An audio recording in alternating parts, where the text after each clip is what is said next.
Bienvenidos, esto es Contraportada, el podcast político y económico de mayor visión en Latinoamérica. Hosting the show, Juan Pablo Arroyo y Luis Martín. Comenzamos. Hola, bienvenidos al tercer episodio de Contraportada, y grabando desde un spot de mucho calor. Mi hermano, ¿cómo estás? Todo bien aquí, pues estamos probando algo diferente, a ver cómo va. Pues vamos a hablar de salud, ¿no? A ver cómo vas con las vacunas, cuéntanos de qué va a tratar todo el capítulo. Está muy cool, güey, porque vamos a ver cuándo nos va a llegar. Primero, como siempre, el contexto internacional. Hay 3 vacunas en este momento importantes o las más relevantes. Hay que destacar que hay 150 esfuerzos a nivel mundial por generar una vacuna. Y 20 al menos ya están en ensayos clínicos. Entonces ya han hecho pruebas con humanos. Creo que es muy relevante, güey, porque de repente no se habla de todas, ¿no? Y bueno, si bien la carrera la van ganando Moderna, Oxford y Johnson Johnson, pues creo que vale la pena como destacar estos esfuerzos importantes que se están haciendo en cada país. Bueno, empezando primero por Johnson Johnson, ya han empezado etapas clínicas. Johnson Johnson ha sido como una vacuna un laboratorio que no se ha mencionado tanto, pero viene, digamos, en un segundo o tercer lugar. Johnson Johnson se alió con la Universidad de Harvard y están haciendo sus propias pruebas. Primero en una primera fase y una segunda fase se hicieron pruebas con 52 macacos y utilizaron 7 vacunas potenciales en 32 animales, güey. Entonces, todo esto a través de inyecciones de placebo. Después, 6 semanas más tarde, todos los macacos fueron expuestos al virus del SARS-CoV-2 y generaron altos niveles de virus en sus pulmones y sus hisopos nasales. Entonces, creo que dio una buena respuesta, pero sí generó un poco de controversia la reacción de los macacos. Esta vacuna ya está en ensayos clínicos y, bueno, las autoridades de Johnson Johnson han comenzado ya los ensayos de seguridad en humanos en Estados Unidos y Bélgica. Después vamos a hablar un poco de AstraZeneca y Oxford, que AstraZeneca viene siendo como el que ha sonado mucho para México, ¿no? Me parece importante decir eso, como que una buena alianza puede encontrarse ahí, porque AstraZeneca está muy pegada a la Organización Mundial de la Salud junto con Oxford, y bueno, actualmente se encuentran ya en ensayos, también han empezado su fase 3 en el Reino Unido.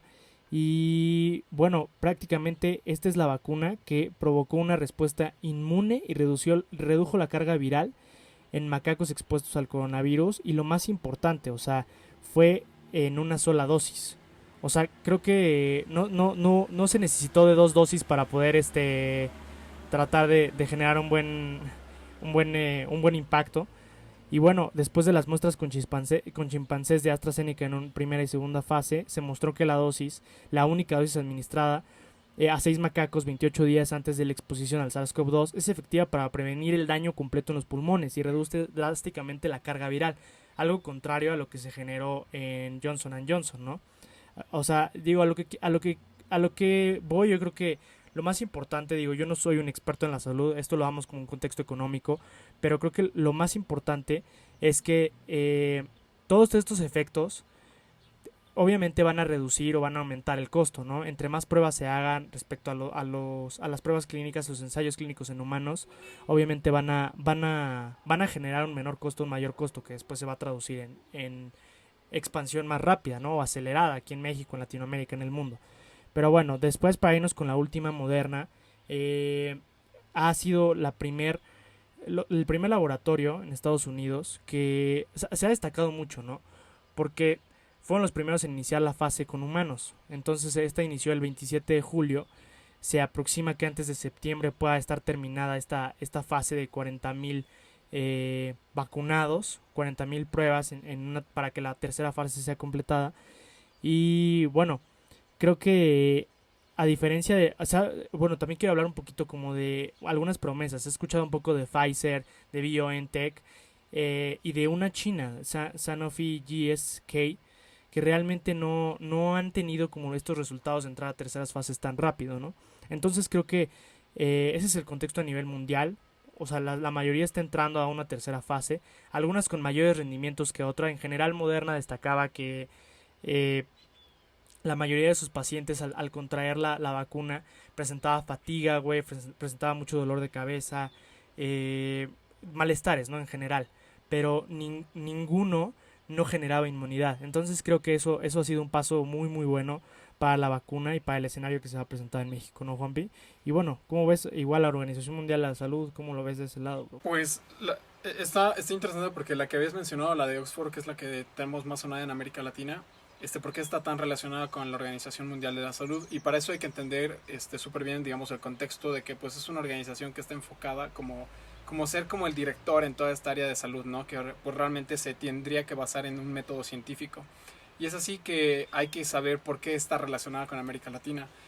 Tiene 3 objetivos principales. Uno es que pues realmente tiene algunos puntos positivos, como el hecho de hacer llegar diferentes vacunas a los países menos desarrollados. Ese es uno de sus objetivos. Otro es que pues también deberían dar ciertas recomendaciones que se deben seguir, digamos, a nivel mundial, como por ejemplo cuando declaró esto de la pandemia a nivel mundial el 30 de enero, entonces ya era una recomendación por parte de la OMS, ¿no? Entonces ya es un estudio objetivo. Y pues finalmente es aclarar qué tratamientos funcionan y cuáles no. Entonces si está respaldada por la OMS quiere decir que pues realmente debería tener más certeza que otros, ¿no? Porque pues realmente tiene una buena referencia. Y esto es importante porque pues ahorita en quién estamos depositando toda la confianza en este referente de la salud a nivel mundial. Pero ¿qué es realmente la OMS, no? Finalmente es una organización que al final mueve muchísimo dinero y cómo es que está financiada. Y es importante destacar todo esto porque anteriormente, antes de la administración de Trump, quien más sostenía, digamos, todo esto de la Organización Mundial de la Salud, pues realmente estaba Estados Unidos, entre otros países como Japón, que pues uno que otro país europeo que metían, digamos, todo el dinero para que se sostenga y que pueda llegar a la mayor cantidad de países en todo el mundo. Debido a que Trump tiene, digamos, una visión diferente del mundo, entonces dejó de meter dinero y obviamente ante esa oportunidad entró China y mucho más con esto de la medicina después de lo del COVID. Y esto es súper importante. ¿Por qué? Porque en China está ocurriendo y están haciendo un nuevo mercado que se llama la medicina tradicional. Y esto es súper importante destacarlo porque la medicina tradicional realmente no está basada en el método científico. Entonces, ¿cómo realmente la OMS podría estar certificando esta medicina tradicional, ¿no?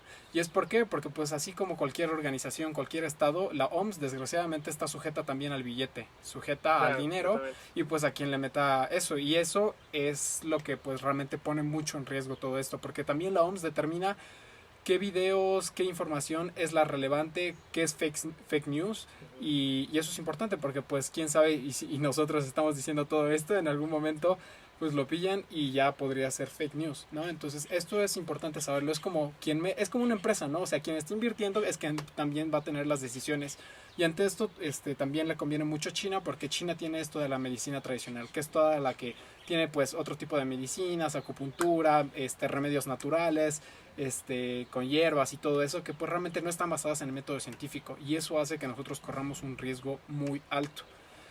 Pero pues ahí está, el que decide todo pues al final es el dinero y bueno, en esta ocasión estamos teniendo esta situación, entonces pues hay que ver cómo lo va a manejar la OMS todo este escenario de las vacunas. Ojalá sí pueda llegar a todos los países latinoamericanos y es lo que igual vamos a pues conocer, ¿no? O sea, no sé qué es lo que tú piensas, si va a poder llegar, a quiénes les va a llegar, a quiénes antes y el por qué. No, y muy destacado tu opinión acerca de cómo está sujeta al presupuesto, ¿no? Es una organización completamente en función a eso, ¿no? Creo que la OMS quiere que al menos el 20% a finales de 2020 pueda estar ya, el 20% de cada población, de cada país, puede estar ya con una vacuna, ¿no? Que ya la tenga. Y creo que le está buscando por donde sea, ¿no? La alternativa que sea, digo, los chinos, como bien lo decías, creo que cada quien le está buscando desde su lado, pero yo creo que, por ejemplo, el escenario siempre nosotros rematamos en Latinoamérica, ¿no? Insistimos siempre en esto, y creo que el escenario es bueno en ese sentido. Creo que la OMS se ha limitado de repente como a ver quién pone más, ¿no? Pero en este momento creo que la mayoría está poniendo más, entonces la mayoría de países está tratando de desarrollar desde lo que puede sus propios métodos. Y bueno, el escenario para México de entrada creo que pinta bien. Creo que en la semana, el secretario de Salud, Jorge Alcocer, decía que no sabe exactamente cuánto va a costar, no tiene un estimado de la vacuna, pero va a hacer todos los esfuerzos a pesar del recorte de presupuesto para la Secretaría de Salud que acaba de suceder en México. Van a hacer todos los esfuerzos por adquirirla, güey. Y creo que incluso los franceses, hay un acuerdo en el que puede entrar México, ¿no? O sea, el secretario de Salud señaló que entre los diversos proyectos de vacunas contra COVID-19, las desarrolladas por Merck, Denfis, AstraZeneca, incluso una de Hong Kong, eran las más avanzadas. Te digo que son 150 proyectos a nivel mundial, ¿no? Y que la que más se acercaba era esa, la de AstraZeneca. Pero que pues realmente, o sea, ellos tienen que formar estas alianzas un tanto políticas, ¿no? Para poder distribuirla de buena forma. Y creo que, bueno, es una buena noticia que el esfuerzo sea en conjunto para poder adquirirla de alguna de estos tres, ¿no? Entonces, aquí hay 3 puntos importantes. Yo escucho muchas pláticas de repente, creo que son muy comunes acerca de, es que va a tardar mucho en que nos la distribuyan, México va a ser de los últimos, pero creo que sí va a haber acuerdos, o sea, México se está metiendo en iniciativas muy, muy importantes en coaliciones que van a representar oportunidades para adquirirla, ¿no? Pero ese es el primer punto, la distribución. En primer lugar, creo que todas las secretarías que tengan que ver con la salud en cada país están buscando que su población de riesgo sean los primeros en que la adquieran, ¿no? Se habla del 20% para el OMS en cada país, pero creo que en México hay mucho más del 20% que es diabético, hipertenso, mayores de 65 años, que necesitan como prioridad la vacuna. Entonces a ellos obviamente se les va a dar prioridad, pero creo que ese número va a tener que ser un poco más inflado, ¿no? Aquí el ojo de la distribución yo creo que va a tener que ver mucho en ese acuerdo que genere con los laboratorios. Digo, tan solo Moderna ya tiene un acuerdo para generar 2.000 millones, ¿no? Entonces son muchísimas vacunas, o sea, a nivel mundial. Creo que va a haber, así como de repente no había pruebas y se dio el salto, creo que la distribución va a ser importante. Y después, la cantidad. Yo creo que así como se va a distribuir, también hay que ver cuántas dosis se va a necesitar para cada paciente, güey, ¿no? Porque no sé si hay laboratorios que muestran que en una segunda dosis ya hay una inmunidad, pero en una primera no se obtiene completa, como que es muy dependiente a cada sistema inmunológico, ¿no? Entonces, creo que sí van a tener que tener mucho cuidado a quién se la dan primero y cuánto, ¿no? Como segundo punto. Y tercera, el costo. Creo que en esto no se puede escatimar, ¿no? Y más cuando, creo que de manera privada o de manera pública va a llegar, ¿no? Como prueba. O sea, hoy te limitan mucho a hacerte la prueba porque evidentemente no la vas a desperdiciar en alguien que tal vez no la necesita a nivel público, ¿no? Tal vez yo voy a un laboratorio y sí, yo la pago y me la dan hoy, pero porque hoy hay más, ¿no? Así es lo mismo que va a pasar. Yo creo que va a tomar un año, tan solo Moderna eso es lo que estima, que va a tomar a finales de 2021 para tratar de vacunar por lo menos el 60% de la población. En Latinoamérica creo que de esa forma tienen que cuidar mucho las formas y no sé, güey, o sea, ¿cómo lo ves en ese sentido? Pues algo que real es como justamente con lo que terminaste ahorita, así como se fue moviendo, digamos, este tema de las pruebas en un principio eran mucho más caras, luego ya se volvieron más accesibles. Algo que tenemos que saber es que quien determina esto finalmente es el mercado, y el mercado es lo que va a determinar precios incluso mucho más baratos. Entonces un punto muy muy importante para América Latina es que a pesar de que se digan muchas noticias de que oye se va a tratar de que la vacuna sea lo más barato, tenemos que tener certeza que no son los estados los que van a lograr esto, sino es el mismo mercado y la dinámica que van a tener de forma libre. Si van a haber muchos mandatarios latinoamericanos que vayan a empezar a fijar precios, no solo digamos con el tema de las vacunas, sino con otras medidas de prevención, incluso con no sé, en Bolivia estaba pasando mucho con lo de las rentas, en Centroamérica igual, mucha gente saltó y aplaudió muchísimo al presidente de El Salvador y compartían su video y yo veía un buen de cosas y pasaron unas semanas y se dieron cuenta de que fue todo un desastre en Centroamérica porque esa fijación de precios, eso que no permite mover al mercado de forma libre, eso es lo que realmente distrae. Entonces lo mismo tiene que ser con las vacunas, ¿no? Tiene que haber una dinámica libre para que pueda llegar a la mayor cantidad de gente. El hecho de que nuestra esperanza de vida, no solo en América Latina, sino en todo el mundo, se haya incrementado en estos últimos años, bueno, ya comparado desde los inicios, todo realmente ha sido el avance de la ciencia y tecnología, y eso surgió gracias al mercado, no a un estado totalitario. Entonces, eso hay que tenerlo en cuenta, ¿no? Ya, no sé, tener mucho cuidado al momento de ver ciertas noticias de que influye muchísimo el Estado para que ciertas cosas sean mucho más baratas o más accesibles, porque en realidad eso es una total mentira, ¿no? Si es que llega a América Latina, pues ojalá llegue a la mayor cantidad de gente posible. No tenemos certeza de a cuánta gente ni en cuánto tiempo pues va a llegar a la mayoría, pero de lo que tenemos certeza es que el mercado es el factor fundamental ahí para que tú las tengas en las manos, todas estas vacunas y pues toda esta situación. Y bueno, finalmente para destacar, ahorita es importante porque estamos viviendo un momento de elecciones también en toda América Latina, donde escuchamos que pues realmente quien está a favor de la economía también está a favor de la muerte, pero lo que tenemos que saber es que en esto, como ya lo habíamos mencionado anteriormente, sin economía no va a haber salud. Entonces hay que saber que ante este periodo electoral van a salir muchas mentiras por parte de políticos, y tienen que saber que muchos de estos negocios al final se tienen que levantar y de alguna u otra manera seguir pues funcionando en América Latina, para que pues igual cuando lleguen las vacunas se pueda potenciar todo esto. Estas cuarentenas rígidas totalmente pues se han demostrado que ni siquiera tienen ese nivel de éxito. Claro. Y bueno, pues hay que ver qué onda, ¿no? Está muy interesante como para cerrar el tema. ¿Qué hubiera pasado si, digamos, en Bolivia hubiera surgido todo este tema y no en Italia o en otros países como Estados Unidos? Realmente hubiera sido un escándalo internacional y trending topic, todo. Pues realmente hay que ver, ¿no? Eso, solo por el hecho de que haya nacido en primer mundo, haya estallado mucho más fuerte ahí. Ahorita hay mucho movimiento, pero también hay que preguntarse qué hubiera pasado si hubiera empezado todo en un país como El Salvador o, no sé, Guatemala, Bolivia, si realmente hubieran habido pues los mismos movimientos, ¿no? Sí, yo creo que no se le hubiera dado la misma importancia, güey, la verdad, ¿no? O sea, desafortunadamente los medios de comunicación influyen muchísimo y creo que los gobiernos de repente subestiman. Los mismos chinos demeritaron la OMS.